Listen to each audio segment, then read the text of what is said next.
In the royal gardens, laughter danced beneath the golden sun. A young prince, barely 10, ran across the marble courtyard, chasing a butterfly, his royal robes fluttering like wings of gold.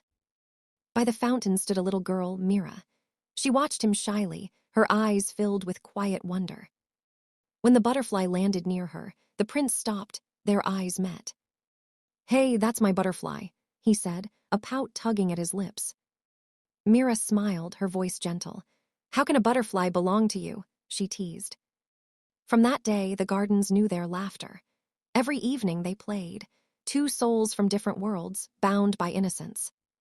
They splashed water by the fountain, shared secret smiles, and stole ladus from the kitchen. And though the maids would shake their heads and whisper, they couldn't help but smile, for in those fleeting moments, the little prince and the commoner girl made the palace feel alive. One sunny afternoon, beneath the old banyan tree, Mira sat weaving tiny blossoms into a crown. When she finished, she placed it on his head and giggled. "Now you are the Flower King." He straightened proudly, a playful sparkle in his eyes. "And you are my queen," he declared. "Really?" she whispered, blushing as she looked away. "One day I'll be king and I'll marry you. Then we can stay together forever," he said solemnly, as though declaring a royal decree to the world itself. "But what if you forget when you grow up?" she asked, a hint of worry flickering in her curious eyes. He frowned, thinking deeply, like he is facing the world's greatest question. "I won't," he said with conviction. Then, as if struck by an idea, he turned and ran toward the palace halls. He found his mother near the doorway. "Mother," he called breathlessly, "can you give me my ring?" She looked at him, puzzled. "Your ring, but why, dear?" she asked. "It's for my wife," he said simply, as though it were the most natural truth in the world. His mother blinked, half startled, half smiling at his innocence. She reached into the box and lifted a small silver band, the one she had given him on his last birthday. "Here," she said gently, placing it in his tiny palm. He clutched it tightly before dashing away, his heart racing with purpose.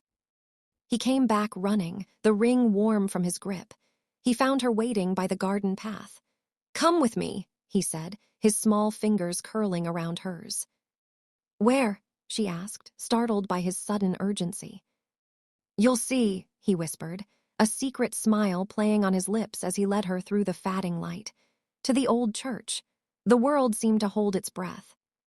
Only the sound of wind chimes whispered through the air. Then he turned to her, eyes glowing. "Close your eyes," he said softly. She hesitated, but obeyed. He climbed the altar steps, his small hands reaching for the white veil placed beside the cross. With the utmost care, he draped it over her head, its edges brushing her cheeks like a tender blessing. She opened her eyes in surprise. "What are you doing?" she asked softly, her voice filled with curiosity. "Making you my queen," he whispered through the smile. He took the silver ring, slipped it clumsily onto her hand, the ring slightly too big for her finger. It gleamed faintly in the soft light, streaming through the stained glass windows. "There," he whispered, his eyes shining with pride. "Now you're my wife." Mira froze, her eyes wide and sparkling. "You're so silly," she said, her cheeks turning pink. "And you are mine," he said firmly, pride lighting up his small face. Mira didn't really understand what it meant, only that it made her heart feel warm. And the prince didn't know what it meant to make such a promise, only that he wanted to keep it forever. And then a sharp voice broke through the hush of the church. "Mira." Her father's voice echoed through the chapel. Both of them turned in shock as he hurried inside. "What are you doing?" he demanded, his voice shaking between anger and fear. "We got married. She's my wife," the prince said proudly, clutching her hand. Her father's gaze fell on the little silver band, shining softly on her tiny finger. He bent down, took the ring from her finger, and turned toward the prince. "Your Highness, you should not play with such things," he whispered. Then, with great care, he placed the ring gently back into the boy's hand. Her father turned away quickly, his face tense as he swept her into his arms. "No, I don't want to go," she cried, struggling against his hold. "Wait!" the little prince shouted, his heart pounding painfully in his chest. But she was already being carried away. Her small face turned toward him, eyes glistening, lips trembling as if to speak. But no words came. The church fell silent again. The young prince wept, clutching the ring to his heart, too young to understand why his little wife was taken from him, yet old enough to feel the hollow ache she left behind. The next morning, he searched for her in the gardens, by the fountain, near the old banyan tree, but she never came. Each day he waited, hoping she would return, but Mira was gone.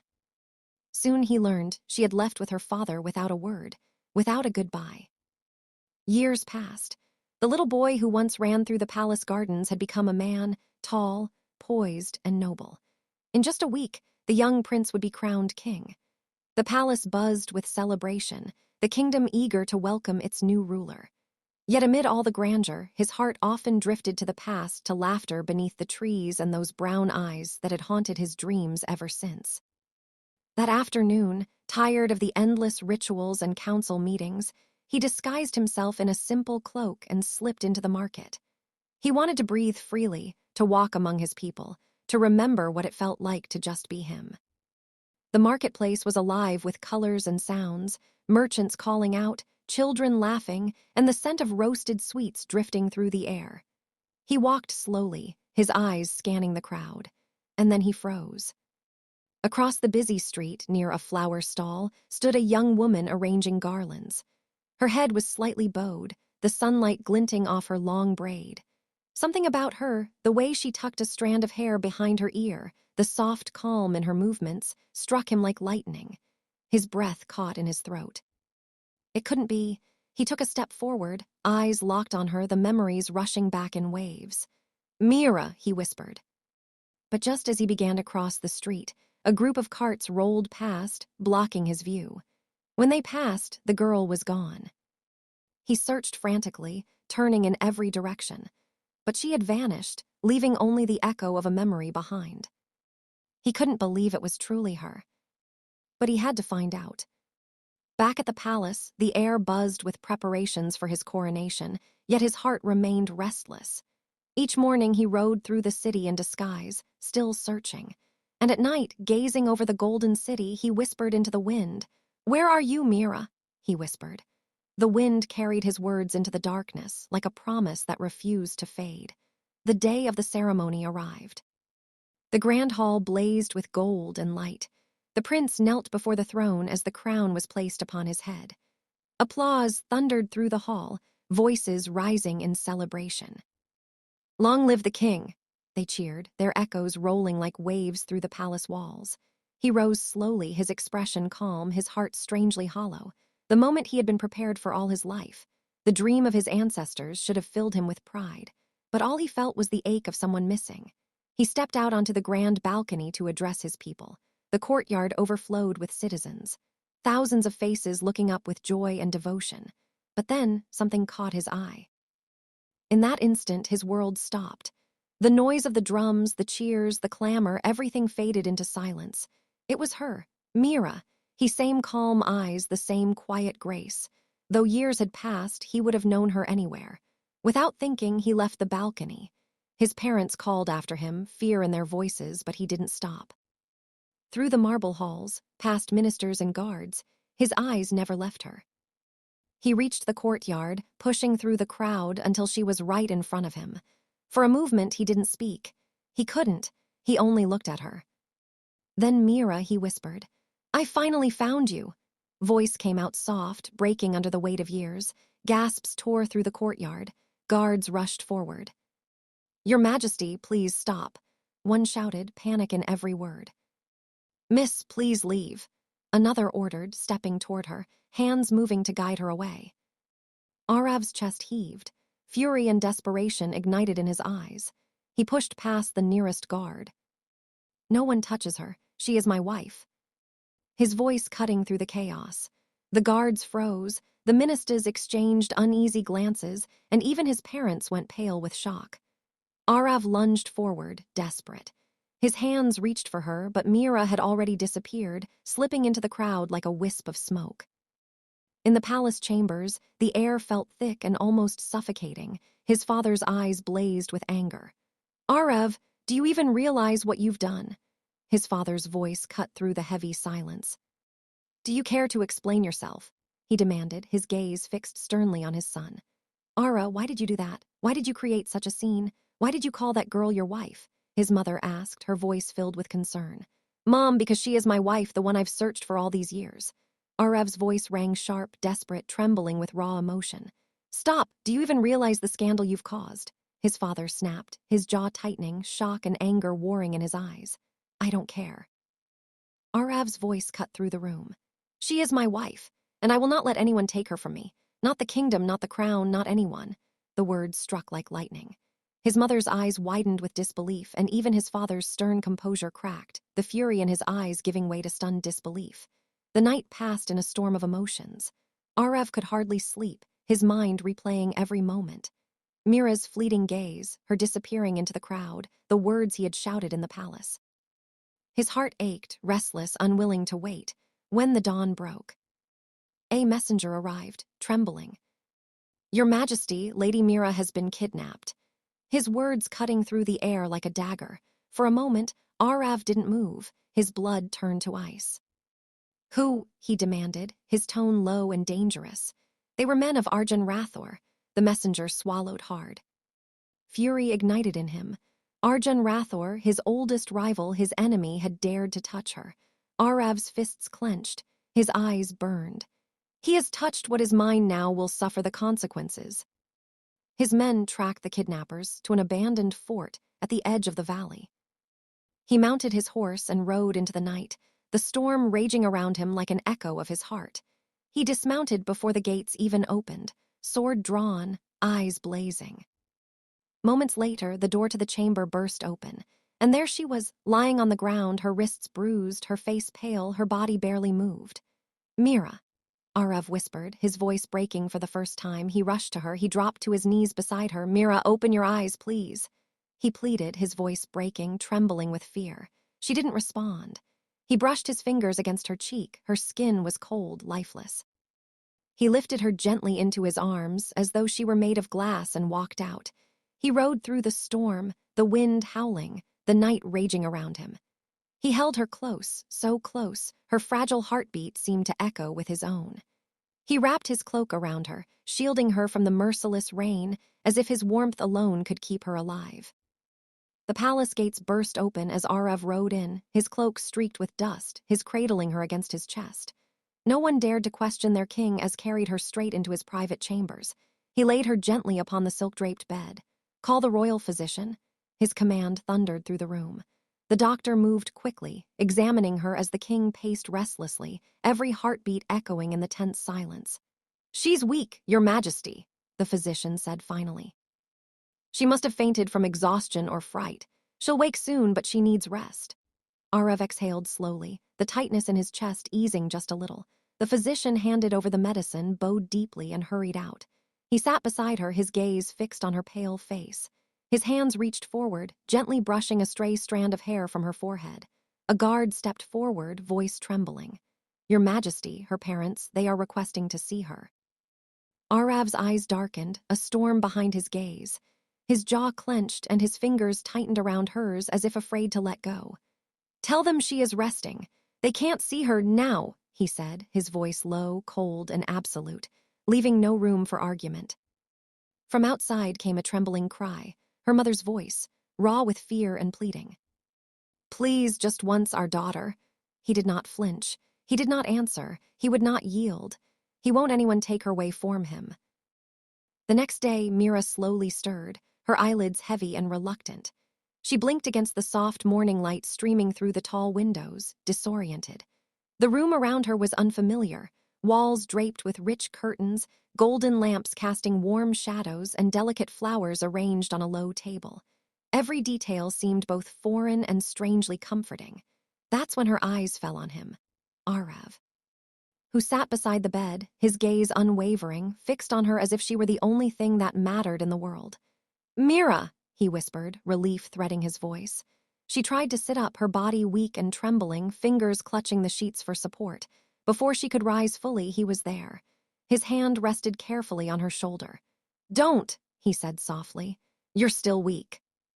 Her breath hitched. Fear, confusion, and something deeper swirled inside her. The room felt smaller, charged with unspoken emotions. Arev turned to the nearest servant. "Call the doctor," he ordered, calm but firm. Moments later, the doctor entered, checking her pulse, her breathing, her faint strength returning. "She's recovering very well," the doctor said. "Faster than expected. She will be fine, just gave her the medicine," the doctor said. "Okay, you may leave," Arev replied, his eyes never leaving her. The room felt unusually still. Arev reached for the medicine, poured it into a spoon, and held it gently to her lips. "Your Majesty," she hesitated. I want to see my parents," she added, a quiver in her words. "Sure, you can meet them later," he said softly. "First, you need to take the medicine." "Your Majesty," she murmured again, hesitation and fear threading through her words. "Here," he said softly, guiding the spoon to her lips. "Drink slowly." She obeyed, shivering as the liquid slid down her throat. "Rest now," Arev whispered, voice low and soft, yet carrying an unmistakable intensity. "I'll have someone bring you food."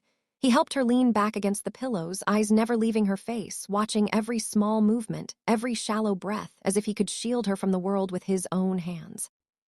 Her eyes stayed wide, trying to take in everything, caught between fear, wonder, and the quiet comfort of his presence. A little later, a servant arrived quietly with a tray of food. "Eat," he said softly. "You need your strength." She shook her head, voice trembling but firm. I don't want to. I'm feeling better now, can I please?" "No, you will not go anywhere," he said again, low and dangerous. "But why?" she pleaded, fear and desperation in her voice. Arev's jaw tightened. His eyes darkened, a sharp edge of possessiveness breaking through his calm. "Because you are my wife." "I'm not your wife," she cried, her voice shaking. He stepped even closer, gaze unflinching. "You will be," he said softly, but his tone left no room for doubt. "I promised I'd marry you after I became king, and now I'm keeping that promise. We'll be married in 2 days." Her eyes widened, disbelief and shock flooding her face, but his gaze didn't waver. It held her captive, steady, possessive, and filled with a love that burned too deep to deny. 2 days later, they stood in the same church where their childhood promise had begun. Sunlight streamed through the stained glass windows, painting the aisle in warm, colorful light. Her hands trembled as Arev took them in his, steady, possessive. He slipped the silver ring onto her finger, the very same ring that had sealed their innocent promise many years ago. The ring felt cold and heavy. It carried the weight of a lifetime of vows and unspoken love. She wanted to pull back, to run, but his gaze held her fast, unyielding and intense, like a force she could not escape. After the ceremony, Arev guided her quietly to the royal chamber. The golden doors closed behind them, sealing the silence. She sat on the edge of the bed, his eyes tracing her face as if memorizing every line, as if afraid that even a blink might make her vanish again. "You look beautiful," he said softly, his voice trembling between admiration and ache. "You don't know how much I missed those pretty eyes." Her breath trembled. Tears welled in her eyes. He brushed them away gently. "Please, don't cry," he whispered, his thumb wiping her tears. "I know it's sudden, frightening, and too much to bear, but trust me," his voice softened, a thread of warmth weaving through the silence. "I would never hurt you, Mira, I could never." "Then why?" Her voice broke. For a moment, his eyes darkened. Something unreadable, a mix of love, guilt, and desperation flickering beneath the surface.